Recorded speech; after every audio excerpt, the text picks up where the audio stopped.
गायत्री मंत्र के साथ में परम पूज्य गुरुदेव वंदनीय माता जी को नमन करते हुए आइए आज की कक्षा का शुभारंभ करें। ओम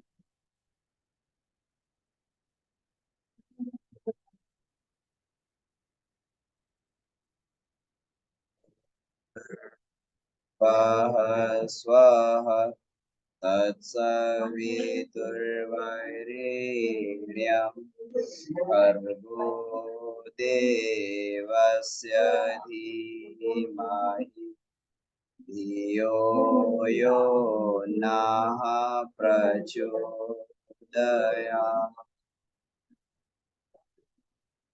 आप सभी को प्रणाम। आज का जो विषय है ये पिछली बार भी हम लोगों ने इस विषय पे चर्चा की थी, पंचकोशों की वैज्ञानिक पृष्ठभूमि। तो इसमें हम लोग कुछ तो इसमें विषय ले चुके थे, चर्चा हो चुकी थी इस विषय पे, लेकिन इसका कुछ भाग बच गया, तो उसी भाग की हम लोग आज चर्चा करेंगे। तो गायत्री की पंचकोशी साधना एवं उपलब्धियां, इसमें पंचकोशों की वैज्ञानिक पृष्ठभूमि। परम पूज्य गुरुदेव विशुद्ध वैज्ञानिक, उन्होंने अध्यात्म को वैज्ञानिक स्वरूप में प्रतिपादित किया। उन्हें मालूम था कि आगे आने वाली पीढ़ियां श्रद्धा के बल पर केवल अध्यात्म को स्वीकार नहीं करती, उन्हें तर्क, तथ्य और प्रमाण की आवश्यकता पड़ी। तो गायत्री की पंचकोशीय साधना की भी उन्होंने जो है वैज्ञानिक पृष्ठभूमि को स्पष्ट किया, इसके पीछे क्या विज्ञान है। तो पिछली बार हम लोगों ने चर्चा की थी कि संसार में त्रिआयामी सृष्टि है, लंबाई, चौड़ाई और ऊंचाई, और त्रिआयामी सृष्टि के रूप में हम सभी पूरे संसार को देखते हैं। लेकिन जैसे ही आइंस्टीन ने जब चौथे आयाम की परिकल्पना करी,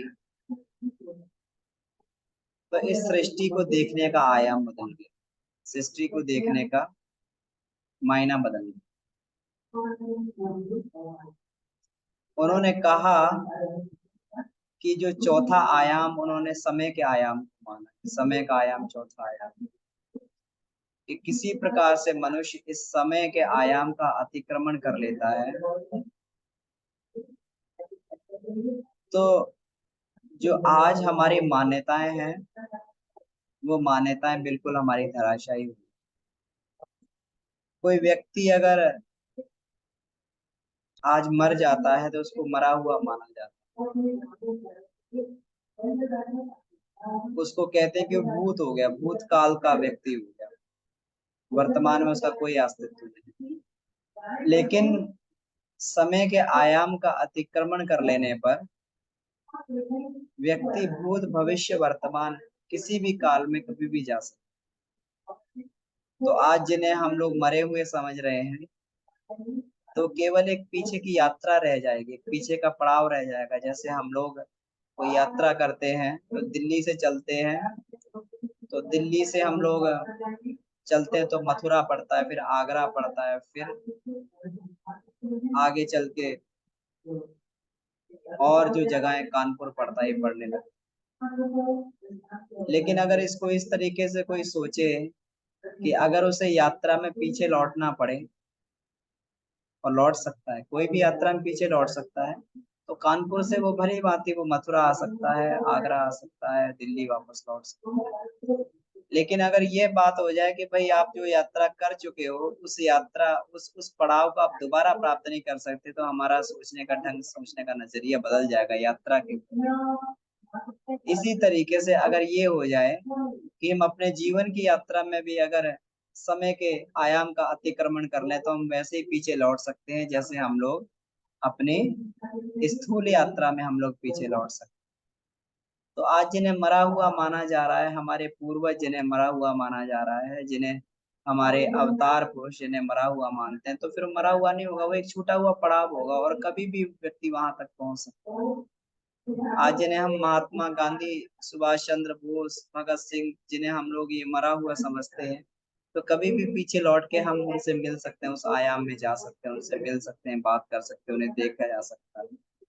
तो एल्बर्ट आइंस्टीन ने यही कहा कि अगर समय के आयाम का अतिक्रमण कर लिया जाए तो हमारी धारणा बिल्कुल बदल जाएगी, एकदम जो आज की धारणा है उससे बिल्कुल धारणा बदल जाएगी। अगर और पीछे व्यक्ति के लिए लौटना संभव हो जाए तो हो सकता है कि आज जो हमारे पत्नी है, आज जो हमारी बहन है, हमारा बेटा है, कल को हमारा, पहले हमारा कोई मित्र रहा हो, कोई दुश्मन रहा हो, कोई शत्रु रहा हो, रिश्तों को देखने की धारणा भी बदल जाएगी। तो इस प्रकार से हम लोगों ने ये चर्चा की थी कि जिस प्रकार से जैसे भी एक नया आयाम अगर प्रकृति का खुल जाए तो हमारा जो आज का दृष्टिकोण है वो बिल्कुल परिवर्तित हो जाए। तो 4 आयामों तक हम लोगों ने चर्चा की थी। अब 5वां आयाम इसमें जो है, ये हम लोग आज इसमें चर्चा करने के लिए जा रहे हैं कि 5वां आयाम क्या है। तो इसमें आइंस्टीन ने चौथे आयाम से भी आगे एक आयाम की परिकल्पना की थी, लेकिन उसमें बहुत अधिक शोध वो नहीं मिलता है।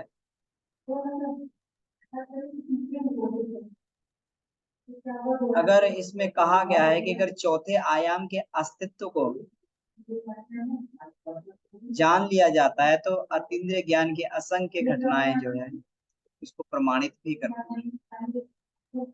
अगर हम लोग जो है प्रेत की परिकल्पना करते हैं, अगर स्वप्न हमारे सही होते हैं, दूरदर्शन, दूर श्रवण, विचार, संचार, अदृश्य जगत की को प्रत्यक्ष सत्ता को अगर हम देखते हैं तो इसका मतलब वो सारे के सारे चौथे आयाम की परिकल्पना है। प्रेत, प्रेत क्या है? प्रेत का मतलब ये हो गया कि जो व्यक्ति गुजर चुका है हम उसको देख रहे हैं, चौथे आयाम की परिकल्पना। स्वप्न में अपने भविष्य को देख लेना, स्वप्न सच हो जाना का मतलब हम भविष्य में चले गए, हमने भविष्य की झांकी कर ली, ये चौथे आयाम की परिकल्पना। दूरदर्शन, दूर श्रवण, विचार, संचार का मतलब ये हो गया कि अपने विचारों से हम दूसरे को प्रभावित कर दें, दूसरे के मन की बात को जान लें। जिन बातों को इस कानों से नहीं सुना जा सकता उनको भी कानों से सुन ले, तो ये भी चौथे आयाम की बात है। 5वां आयाम, इसमें ये कहा गया कि 5वां आयाम वह है जिसमें ये विशुद्ध चेतनात्मक आयाम है। जब ब्रह्मांडीय चेतना और आत्म चेतना को परस्पर संबद्ध करके, परस्पर संबद्ध करके मानवीय सत्ता को ईश्वर तुल्य बनाया जा सकता है, ये 5वां आयाम है। जब हम अपने आप को ईश्वरीय सत्ता से जोड़ते हैं और उनके गुणों का आदान प्रदान हमारे अंदर होने लगता तो मानना चाहिए कि हम लोग 5वें आयाम में आ गए। वह व्यक्ति फिर ईश्वरीय सत्ता से अपने आप को जोड़ने के बाद में उतना ही शक्ति संपन्न बन सकता है, उतना ही सिद्ध हो सकता है। हम लोग जानते हैं कि जिन्होंने भी अपनी सत्ता को ईश्वरीय सत्ता से जोड़ा, चाहे वो बुद्ध हो, चाहे महावीर हो, चाहे भगवान राम हो, चाहे कृष्ण हो, वो खुद भी भगवान स्वरूप हो गए। ये सब मनुष्य शरीर में अवतार तो लिए थे, लेकिन साधारण मनुष्य से आगे चल के इन्होंने अपनी सत्ता को उस परमात्मा की सत्ता में विलय कर दिया। तो इनको भी हम लोग ईश्वर तुल्य मानने लगे, इनकी शक्ति का विस्तार भी ईश्वर तुल्य हो। ये 5वां आयाम। आयाम का मतलब होता है विस्तार कर, अपने इस छोटे से विस्तार को, मनुष्य शरीर के विस्तार को अगर हम लोग इस ब्रह्मांड जितना अपना विस्तार करते हैं, पूरे संसार जितना अपना विस्तार कर लें, तो ये 5वें आयाम का अतिक्रमण हो। कहते हैं कि 5वां आयाम अगर मनुष्य के सामने खुल जाए तो हमारे ही पड़ोस में एक नया विश्व, एक और विश्व हमारे ही पड़ोस में काम कर रहा है, जिसको पुराने समय में दैत्य लोग भी कहा जाता था। पौराणिक काल में जिसको दैत्य लोग कहते थे, असुर लोग कहते थे, नाग लोग कहते थे, गंधर्व लोग कहते थे, ये सारे के सारे जो हमारे आसपास में ही हैं, पितर लोग कहते थे, उनका भी अस्तित्व जो है इससे बिल्कुल एकदम सामने आ जाएगा, और अगले दिनों विश्व में इसका अस्तित्व सिद्ध होने के लिए जा रहा। परम पूज्य गुरुदेव ने ऐसा बताया। तो अगर संक्षेप में हम लोग कहें तो जो स्थूल और जो हमारी सूक्ष्म प्रकृति होती है, इसी को, इसको जो है, इसी को पांचवा आयाम बोला जाता है। ये पांचवा आयाम स्थूल और सूक्ष्म प्रकृति हुई। अगर स्थूल की अनुभूति हमें करनी हो तो उसके लिए हमें स्थूल शरीर और सूक्ष्म उपकरणों की आवश्यकता पड़ती है। स्थूल की अनुभूति करनी है तो स्थूल आंखों से हम लोग किसी के स्थूल शरीर को देख सकते हैं। हम लोग अगर और भी स्थूल हमें कणों को देखना है जो नगण्य आंखों से नहीं देखे जा सकते, तो सूक्ष्मदर्शी के माध्यम से देखा जा सकता है। सूक्ष्म उपकरणों की आवश्यकता पड़ती है। लेकिन अगर सूक्ष्म को ही देखना हो, सूक्ष्म आयामों की झलकी करनी, तो उसमें मस्तिष्क और प्राण जैसे उच्च स्तरीय चेतना युक्त औजार प्रयोग करने पड़ते।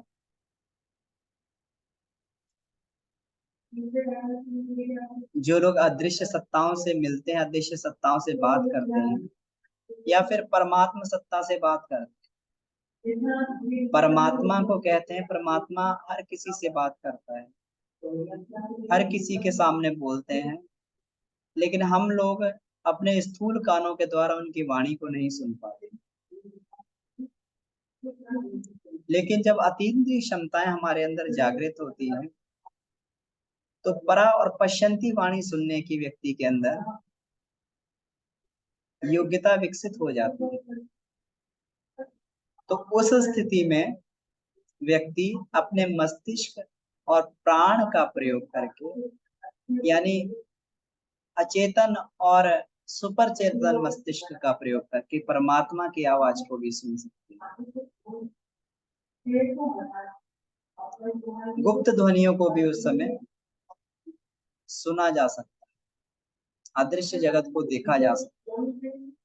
तो सूक्ष्म के लिए कौन से औजार प्रयुक्त करने पड़ते हैं? हमें मस्तिष्क और प्राण जैसे उच्च स्तरीय औजारों का प्रयोग करना पड़ता है। तो पांचवा आयाम बिल्कुल विशुद्ध चेतनात्मक आयाम,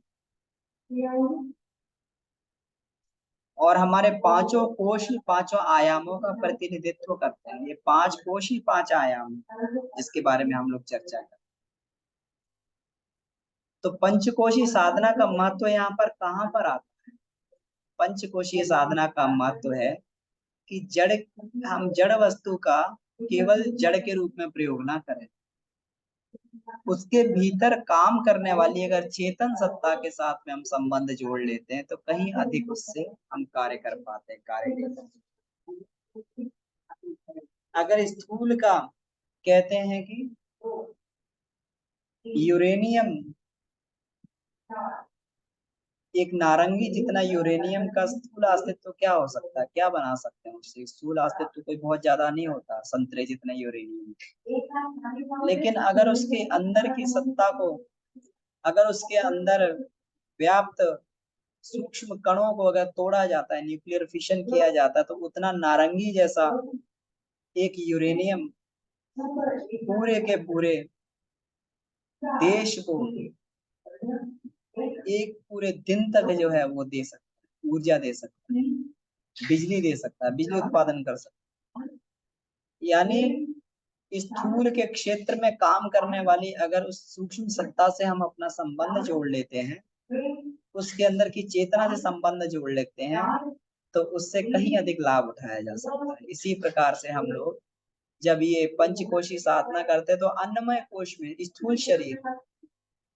स्थूल शरीर को हम लोग अगर पोषण देते हैं तो बहुत अधिक उससे बेनिफिट नहीं होता। जैसे मान लीजिए ये बीमार पड़ गया, और अगर ये बीमार पड़ जाता है तो उसको हम दवा करते हैं तो कोई बहुत ज्यादा उससे कोई बहुत, क्योंकि फायदा इसलिए नहीं हो पाता, बीमारी आती है, एलोपैथी दवा लेते हैं, कुछ देर के लिए खत्म हो जाती है, लेकिन फिर पैदा हो जाती है।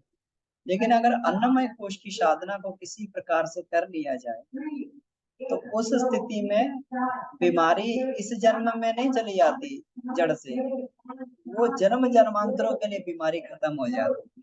क्यों? क्योंकि हमने स्थूल शरीर की सूक्ष्म सत्ता जो कि अन्नमय कोश है उसके साथ में अपना संबंध जोड़ लिया है, उसको ठीक करना चालू कर दिया। तो पंचकोशी साधना में हम लोग यही करते हैं। तो इसमें ये कहा गया है कि पदार्थ का स्थूल उपयोग कर सकना ही पर्याप्त नहीं होता है, उसकी मूल सत्ता को भी हस्तगत करना पड़ता है। इसी प्रकार से हम लोग जब प्राण की साधना करते हैं तो साधारण प्राण से कोई बहुत ज्यादा काम नहीं चलाया जा सकता, लेकिन जब उस प्राण को विस्तृत कर दिया जाए तो वही प्राण जो है वाणी से निकलता है तो लोगों के हृदय की दीवारों को हिला देता है। वही प्राण नेत्रों से निकलता है, एक सम्मोहक शक्ति एक उसमें होती है। तो प्राणमय कोश, मनोमय कोश, विज्ञानमय कोश, अगर इनकी इनकी जो है ये सूक्ष्म सत्ताओं से अगर हम लोग इनको विकसित कर लें, इससे अपना संबंध स्थापित कर दें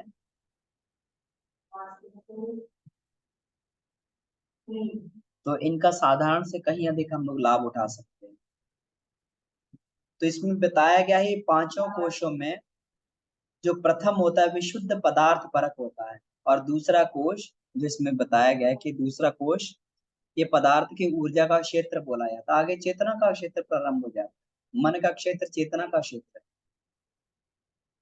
अब मन क्षेत्र को हम लोग इसमें दो भागों में बांटते हैं, ज्ञात और अविज्ञात। अब इसमें जो है इसमें विज्ञान में और आनंदमय कोश को भी जो है इसमें ये बोल दिया गया है, मन क्षेत्र बोल दिया गया है। मन को हम तीन भागों में से विभक्त कर सकते हैं, हमारा चेतन मन, अचेतन मन, सुपर चेतन मन। तो इसमें ज्ञात को मनोमय कोश बोला जाता है। अब ज्ञात मनोमय कोश का हम लोग प्रशिक्षण किस प्रकार से करते हैं? जैसे हम लोग उसका उपयोग करते हैं, विचार विमर्श करते हैं, बौद्धिक आदान प्रदान करते हैं, तो हमारा मन जो हमारा ज्ञात है, जो चेतन मन है, वो प्रबुद्ध बनता है। लेकिन जो हमारा ये वाला क्षेत्र है, अविज्ञात वाला क्षेत्र है, जो विज्ञानमय कोश वाला है, अविज्ञात क्षेत्र है, जिसमें हमारे अहंकार है, जिसमें हमारा समाहित रहता है, जिसमें हमारा अंतःकरण समाहित रहता है, जिसमें हमारे संस्कार समाहित रहते हैं। तो ये अध्यक्ष क्षेत्र है। ये क्षेत्र हमें दिखाई तो नहीं देता है, लेकिन फिर भी हमें जो है बहुत ज्यादा प्रभावकारी होता है। मनुष्य के संस्कार दिखाई नहीं देते हैं उसके अंदर के संस्कार, लेकिन वही सबसे ज्यादा उसको प्रभावित करते हैं, उसके व्यक्तित्व को उसके संस्कार प्रभावित करते हैं। उसका अहंकार, उसकी अपने बारे में मान्यता उसको बहुत अधिक प्रभावित करती है। तो ये जो होता है ये हमारा विज्ञान में कोश का क्षेत्र होता है, और ये पूरा का पूरा हमारे पांचवें आयाम में आता है। आनंदमय कोश भी पांचवें आयाम में आता है, जहां पर हम अपनी व्यक्तिगत सत्ता को परमात्मा सत्ता के साथ जोड़ने का प्रयास करते हैं। यही आनंदमय कोश में जाकर ही आत्म साक्षात्कार, ब्रह्म साक्षात्कार का आनंद जो है हमें प्राप्त होता है। तो यही हमारे पांचों कोश पांचों आयाम का प्रतिनिधित्व करते हैं। तो इसमें इतना ही हमारा शेष ये बचा हुआ था, जिसको हमने आज इसको कवर किया है। तब इसके बाद में हम लोग प्रश्नोत्तरी वाले उसमें क्रम में, चर्चा वाले क्रम में आते हैं।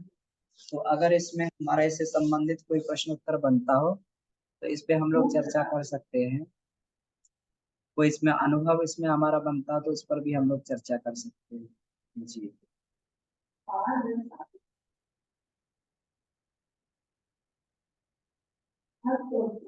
कोई किसी प्रकार का अनुभव या चर्चा इसमें हम लोग कर सकते हैं, कोई प्रश्न भी पूछा जा सकता है।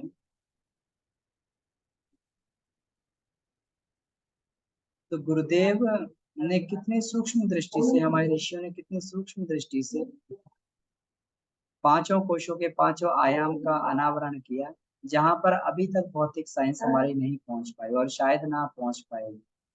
क्योंकि इसमें ये है कि इनका अनावरण करना जो है, इसमें हम लोगों ने पढ़ा कि सूक्ष्म को सूक्ष्म के द्वारा ही इसका जो हम लोग अवलोकन और संवर्धन कर सकते हैं। जी हर्षिता दीदी। जी प्रणाम दीदी। प्रणाम भैया। वो पांचवें आयाम में मतलब लगता है कि वहां पे है हम, तो उसको ज्यादा बेहतर कैसे बना सकते हैं और प्रैक्टिस क्या करना चाहिए? जो हमारी जी। मनोमय कोश, विज्ञानमय कोश और आनंदमय कोश की साधना है, ये पांचवें आयाम की ही साधना है। जी। ये पांचवें आयाम की साधना है। तो इस आयाम को बेहतर बनाने के लिए इसके जो क्रिया योग इसमें दिए हुए हैं कि जैसे हम लोग मनोमय कोश में जब ध्यान त्राटक तन्मात्रा साधना करते हैं, तो इसके द्वारा मन की एकाग्रता को हम लोग हस्तगत करने का प्रयास करते हैं। मन की चंचलता को हम लोग दूर करते हैं। मन की गहरी परतों को हम लोग जो है ध्यान में जाके कितनी अपनी समस्याओं को हम लोग इसमें सुधार सकते हैं। अंदर के अंदर के कोशों की, अंदर के चक्रों की, भ्रमरों की हम लोग झांकी कर सकते हैं। ये पूरा मनोमय कोश। और विज्ञानमय कोश में हम लोग जो ये साधनाएं करते हैं, इसमें सोहम साधना, स्वर संयम, आत्मानुभूति योग, ग्रंथि वेदन, इससे हम लोग जो है विज्ञानमय कोश को प्रबुद्ध बना सकते हैं। अपनी अतीन्द्रिय क्षमताओं को हम लोग जागृत कर सकते हैं। अपने अंदर की जो गुप्त क्षमताएं हैं, जो जो सूक्ष्म शरीर से संबंधित है, कारण शरीर से संबंधित है, कहते हैं कि जिसकी विज्ञान में कोश की क्षमता जागृत हो जाती है, वो दूसरों के मनोभावों को पढ़ लेता है और उसको प्रभावित भी कर सकता है। उसकी मनोभूमि को बदल भी सकता है। हमारे बुद्ध, हमारे महावीर, हमारे अवतार, ये सब इसी श्रेणी में थे। वो जिसको चाहते थे उसके अंतःकरण को बदल देते। और इससे आगे जो है, और इससे आगे आनंदमय कोश का आयाम आता है, जहाँ पे आत्मा परमात्मा के साथ में मिलती है तो असीम आनंद की प्राप्ति होती है। तो इसी प्रकार से ये पांचवा आयाम हमारा विकसित होता है, चेतना का आयाम। कुछ दीदी इसमें क्लियर हुआ हो? हाँ, थोड़ा मतलब और उसमें प्रैक्टिस क्या करना है, क्योंकि मुझे पहले ओम का साउंड अपने आप सुनाई देता था जब साइलेंट रहता है ना, तब। अभी थोड़ा कम हो गया है, शायद मन मतलब बिजी हो गया है दूसरे काम में, शायद। लेकिन वो जो साउंड ओम का जो बाहर से जो साउंड आता है, मतलब कहाँ से आता है वो पता नहीं था मुझे। एक्चुअली मुझे प्रैक्टिकल नॉलेज है लेकिन थियरी नॉलेज उतना नहीं है। जी तो उसमें, हम्म। हाँ उसमें आप ये कह रहे हैं, तो उसमें ऐसा रहता है कि आनंदमय कोश की साधना में उसमें दिया हुआ है कि जी। हम लोग आनंदमय कोश की साधना करते हैं तो बहुत सारी ध्वनियां हमें, जैसे नाद श्रवण की साधना इसमें होती है, नाद साधना, नाद कला तुरीय साधना। तो नाद साधना में हम जो है ध्वनियों को सुनने का प्रयास करते हैं, सुनाई भी देती जी। हैं। लेकिन इन ध्वनियों पे और इन ध्वनियों पे ना रुक के साधक की यात्रा जो आगे बढ़ती रहनी चाहिए। अगर हम इन ध्वनियों में फंस जाते हैं तो साधक की यात्रा जो अवरुद्ध हो जाती है। तो आगे चल के, उससे भी आगे बढ़ के जो है उसमें, जब हम लोग बिंदु साधना करते हैं तो वहां पर जो हमारी आत्म स्वरूप है, परमात्मा स्वरूप, जो जो बिंदु है हमारे मस्तिष्क के अंदर, उसका भेदन किया जाता है, परमात्मा का साक्षात्कार वहां पर किया जाता है। तो इसमें कोई दिक्कत नहीं है। कभी कभी कोई स्वरूप हमें प्रकाश के स्वरूप में परमात्मा का स्वरूप दिखाई देता है, किसी ध्वनि के स्वरूप में परमात्मा की ध्वनि सुनाई देती है। लेकिन जब हम इससे आगे बढ़ जाते तो हो सकता है कि ये चीजें दिखना बंद हो जाए। तो फिर उसमें जो है हमें निराश नहीं होना चाहिए। ये हो सकता है हमारे आगे की यात्रा है, हम लोग और आगे बढ़ गए हैं इसमें। बिंदु साधना कैसे करना है? बिंदु साधना में हम लोग मस्तिष्क में अपने ये ध्यान करते हैं, बिंदु का, मस्तिष्क मध्य में एक जी। बिंदु का ध्यान करते हैं। और जी। फिर वहां पर भ्रिकुटी से अंदर एक प्रकाश का ध्यान करके और उसके बिंदु में भेदने की कोशिश करते हैं। बिंदु को भेदने की मतलब उसमें छेद करने की कोशिश की जाती है। ये बिंदु जो होता है ये प्राण से और मन से आवृत रहता है। प्राण और मन से आवृत होने के कारण ही हम परमात्मा तक नहीं पहुंच पाते। उस प्रकाश से उसके भेदन की, उसको हम ध्यान के माध्यम से प्रकाश से उसके भेदन की प्रैक्टिस करते हैं, उसके भेदन का हम लोग ये अभ्यास करते हैं। तो धीरे धीरे करके वो उसका भेदन होने लगता है। जैसे भेदन होता है तो उसमें छिद्र से फिर ये असीम प्रकाश ये दिखाई देने लगता है। उसी को जो है परमात्मा साक्षात्कार बोला जाता है। तो मुझे वो प्रकाश जी जो है वो ब्लू कलर दिखता है, मतलब कभी कभी वो मजेंटा पर्पल हो जाता है, लेकिन ज्यादातर तो ब्लू। हम्म, ब्लू, लेकिन बहुत सुंदर कलर वो होता है जी जो हाँ, तो इसमें प्रकाश देखते हैं की ना अलग अलग कैसे कैसे। सत्ताएं बिल्कुल दिखाई देती है, लेकिन जब ये प्रकाश पूर्ण रूप में दिखाई देता तो श्वेत प्रकाश दिखाई देता है, बिल्कुल सफेद प्रकाश जी। दिखाई देता है। ओके। तो इसमें परमात्मा की सभी समाहित समन्वित शक्तियों के रूप में जब दिखाई देता तो श्वेत प्रकाश दिखाई देता है। तो तभी वो जो आगे की है यात्रा। ज्योति के ब्लू पुंज, से आगे की यात्रा है वो। जी उससे आगे की यात्रा है। तो धीरे धीरे हम लोग जब आनंदमय कोश में ये करते हैं तो यह अपनी क्लास इसमें चलने वाली है। आगे इसमें शनिवार को जो है ये बिंदु साधना की और कला साधना की क्लास भी होगी, तो इसमें और भी अधिक इसके बारे में जाना जा सकता है। बहुत बहुत धन्यवाद, बहुत अच्छी तरह से आपने आज क्लास में समझाया, बहुत बहुत धन्यवाद। जी जी, बहुत बहुत धन्यवाद। और कहीं कोई प्रश्न बनता हो तो उस पर हम लोग चर्चा कर सकते हैं।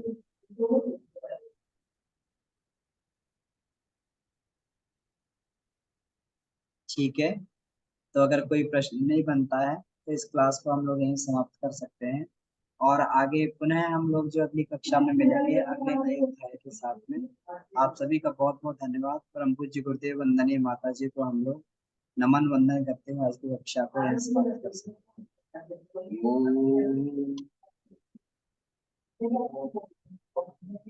शांति शांति शांति।